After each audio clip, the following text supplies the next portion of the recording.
Hi everyone, and welcome to VAR Media. I'm the founder of this network as well as your host, Kristen Vartan. Today on the show, we're talking about a moment that could potentially shape the future of Iran as well as the region for years to come. A ceasefire is holding, and the Islamic Republic appears to be the most vulnerable it's been in years.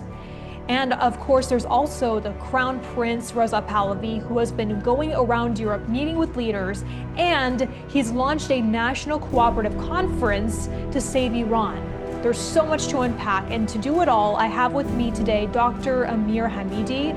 He is a former U.S. diplomat, federal agent, and a globally recognized expert on national security, terrorism, and Middle East affairs. Dr. Amir Hamidi, thank you so much for joining us today on VAR Media. We have had so many conversations in the past, and it's a pleasure to do this formally with you. Thank you, Ms. Wharton. I'm honored to be here, and I sincerely appreciate that.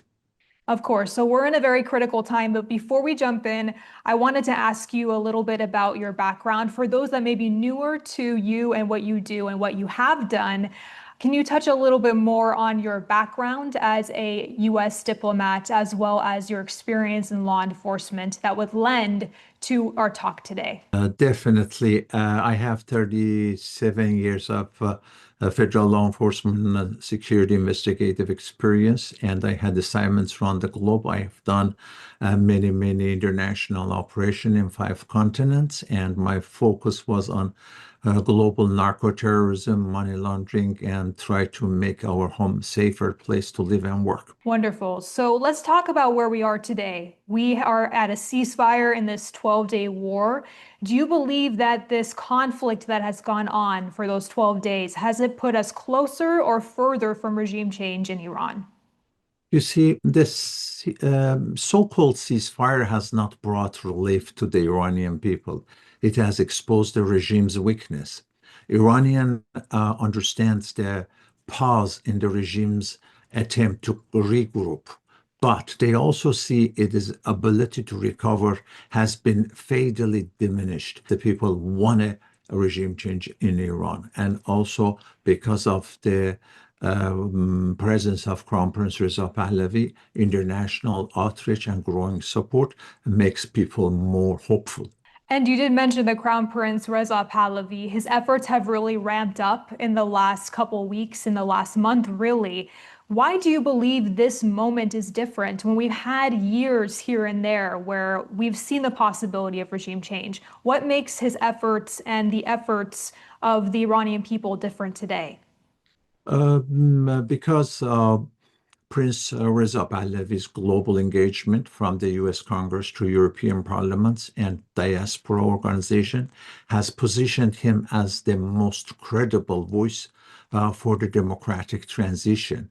And it is not seeking power because he's advocating for unified, secular, and democratic Iran. His prosperity project and emphasizes on national unity, the rule of law, that makes talking about the free elections and gaining traction worldwide, that makes Crown Prince Reza Pahlavi the best leader because he is looking not for a power, but he want to give the power to the people of Iran. 20,000 people have joined the national cooperative with Reza Pahlavi to try and create a free Iran. What does this quick kind of signal to the rest of the world that he was able to get so many people interested in helping with the regime change in such a short amount of time, 1 week? Because first of all, people are thirsty for change. It's no doubt about that. And second, it brings the attention because of the global attention to the National Cooperation Conference, which they are believing that this conference, it is going to save, it's sending a great signal and it's going to save the momentum. The upcoming conference is unprecedented and the signals to the crystallize of national transition moment, because the moment is very crucial. It brings together opposition leaders, technocrats, human rights defenders, and military contacts, all of whom are committed and committed for the peaceful transition and institutional rebuildings. That brings a major hope to the people, especially inside the Iran, and has major impact globally. For anyone at home that may be watching, that may be thinking, why regime change specifically and not reform? What would you say to someone who asks that question? Why not work within the system and do a complete shift in the type of power that Iran has in its structure right now? I think if you listen to the people, especially the younger generation inside, they will tell you they are chanting in the streets because the Islamic Republic is at this moment experiencing the most intense internal and external pressure in its 46 years of history. Its military infrastructure has been disseminated by the precise Israeli and the United States strikes, and economic collapse is accelerating basically, and public trust is virtually non-existent, and defection within security forces and even elite units, in fact, are fallen apart. And Khamenei's weeks, in fact, long absence has fueled speculation of deep unrest within the regime. This is not just a regime under pressure, it is a regime unraveling and falling apart. And that is the problem because you asked me about the ceasefire, but ceasefire has not brought relief to the Iranian people. It has exposed the regime's weakness. The regime is falling apart, and Iranians understand this. Pause is a regime's attempt to regroup, but they also see it is the ability to recover has been fatally diminished. Because of that reason, emotionally, the population remains restless, but globally, we know it's no other option than regime change. You've served as a US diplomat and a federal agent. So, from your perspective, what does it look like when a regime starts to collapse? And why would the regime be trying to create this front of a powerful entity when they are collapsing, in your opinion? You see, we have to look at for their criminal history. I look as a federal law enforcement officer for their criminal history. Iran has become one of the most dangerous states in the globe, and it funded Hezbollah, it funded Hamas, it funded the Houthis, and various militia groups across the region. Cyber attacks against Western infrastructures, and they've done cyber attacks not only on power companies, including hospitals. They originated from inside Iran's, which they have as cyber networks, which runs by the IRGC. It is nuclear ambitious, threatening global non-proliferation norms.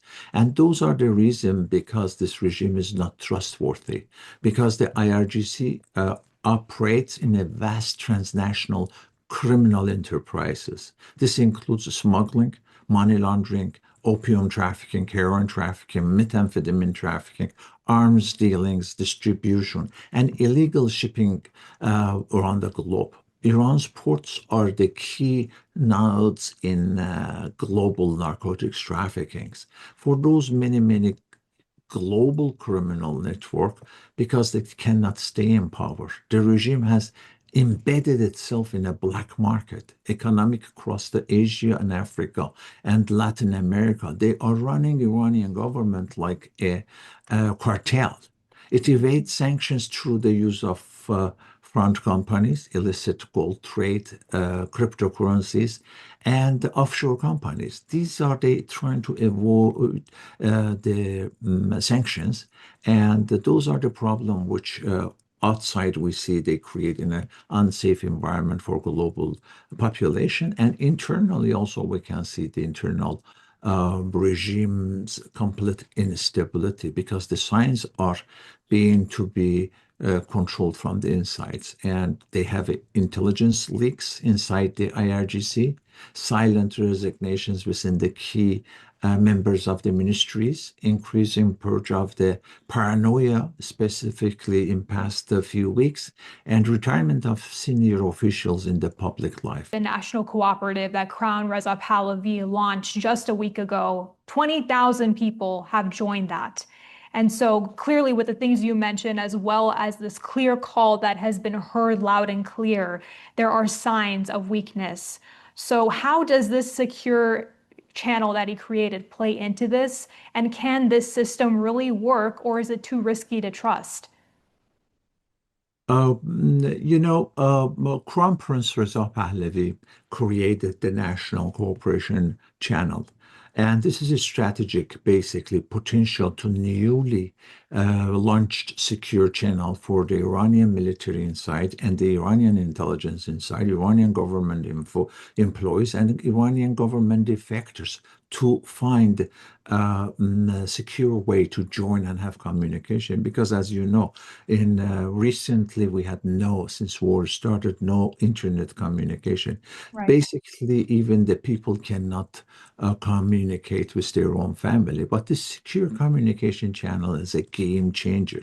It enables military personnel, government insiders, and civil servants to communicate and coordinate safely. The safety is most important with the Iranian regime. As you know, how tyrannic and dictatorship is that regime. And this brings the transition of forces all together. It brings the platform, bridge the gap between internal and organized transitions outside. These are, I think it will help to bring this transition together easily. But what risks do the Iranian military or security officials who join this face if they do try to defect? And how can we vet defectors that are legitimate to make sure that they're not possibly spies for the IRGC? We are expert on it, and we've done many, many years around the globe. Verification protocols includes multi-layered vetting, intelligence cross-referencing, and digital footprints and analysis, intelligence analytical work, cooperation with trusted international cybersecurity partners. These are all ensures ongoing monitoring. The community of defectors is also tasked with the internal accountabilities because they know what's exactly inside going on and then what's happening among themselves. Yes, and we've heard a lot of critics, despite all this organization, ask, well, what if we change the Iranian government and we have another Libya situation or an Iraq situation on our hands? What is your response to that? You see, those are the verbiage which Islamic Republic puts out. They were saying before, if the war starts, Iran is going to be split in many different parts, which didn't happen. And they were saying, if the war starts, we're going to have the Daesh is coming, or ISIS is coming, or Taliban is coming. And none of them, it happened. We saw how people, they were united. They got together. And as you see, how they were happy. They were dancing in the traffic because they were trying to evacuate Tehran. Tehran has millions of population, and they were effecting to survive the bombing. But at the meantime, in the traffic, they were happy and dancing, and they were celebrating, and they were hoping this is going to happen, and a regime is going to fall. And that really it happened because we saw. Let me explain about that how Islamic Republic is experiencing the most intense internal and external pressure in their history. And then we saw the head of the IRGC, the military intelligence forces, and so on. 30 plus of them, they got killed in like less than 24 hours. One thing I've noticed is there are some Western outlets that are currently inside of Iran who are covering the aftermath of the 12-day war and the ceasefire. And even though there are people that are starting to be emboldened to raise their voices, there's now these laws that have been passed in Iran that are really expediting the executions or the potential executions of people that have been imprisoned. And rather than seeing a lot of people in the streets in this media coverage that protest against the regime, we've seen a lot of coverage of loyalists to the regime. We've seen crowds during the eve of Ashura chanting on Khamenei. We've seen some reports from the state-controlled press TV who have shown these images. So for someone at home that sees this, but then here's something like the surveys that have come out, the Gaman survey, that shows that 81% of Iranians inside the country do not support their government. How do you respond to this confusion? Among themselves, they build a public trust. And the transparency is there. And then they are planning, I think, in different groups in different cities. And we've seen in many thousands of truck drivers, they went to strikes. And then strikes is all over in Iran.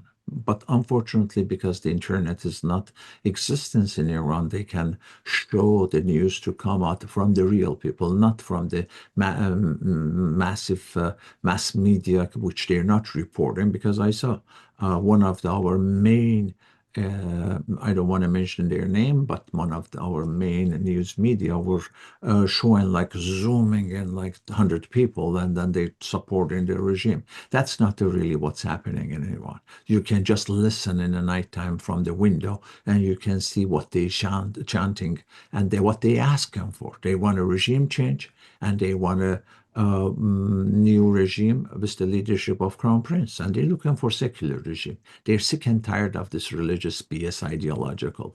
And then also it's not only this ideology ruined Iran for many years, also they ruined the many neighboring countries in the region. A lot of people are afraid to be on the streets and protest their government when there are harsher laws that could result in their imprisonment and their torture and potentially their death. So how can we support our fellow Iranians who may be afraid to go and protest in a country right now that doesn't have free speech? How can we support them so that their voices get heard rather than the propaganda? First of all, allow me to thank you because you've been doing an unbelievable job in past many years. You're trying to be the voice of the voiceless from inside, and you covered so many different demonstrations. And I sincerely, on behalf of the Iranians, appreciate what you're doing. But we have to look at to see the regime is reacting toward the Iranian people, and you see how desperate they are. The regime has become even more brutal. Despite the ceasefire, they are arresting students, torturing activists, and intensifying digital repression. Their fear of an uprising is unbelievable. This isn't the behavior of a government in control. This is the panic of a regime that knows it is time and time is running out. That's the reason in the Iran last moments. And then you see on social media also, because the IRGC has a major cyber units, and then they're trying to attack people who's trying to talk about the human rights, the people who's talking about the freedom and democracy, the people who's trying to be voice of the Iranian people, their family members. The war's over, the ceasefire holds, but the battle's not over for these Iranians that are still under this regime.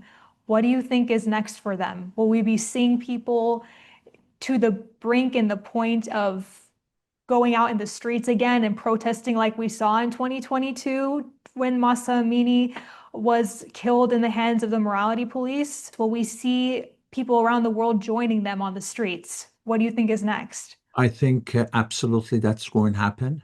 It's just a timing. It is a short time that will happen. And then we've seen also across Iran and the diaspora also growing network professionals, doctors, engineers, cyber experts are organizing for the day after of overthrow of this regime inside the country. Grassroots coalitions are preparing for stabilizing while a broad diaspora network is building their transnational framework. Tech experts are breaching censorship. Independent media are helping national awareness. These aren't scattered efforts. They are increasingly coordinated, focused, and on one shared goal: a stable, free, democratic, secular Iran. And my point of view, because as you know, I fight against Islamic Republic in past 46 years because it is a criminal regime. It is a dictatorship, and for that reason, now we hear many, many millions of Iranians inside and outside country. They need international communities to support them. They need moral clarity and decisive support. No more appeasement. Media and international governments, they need to know.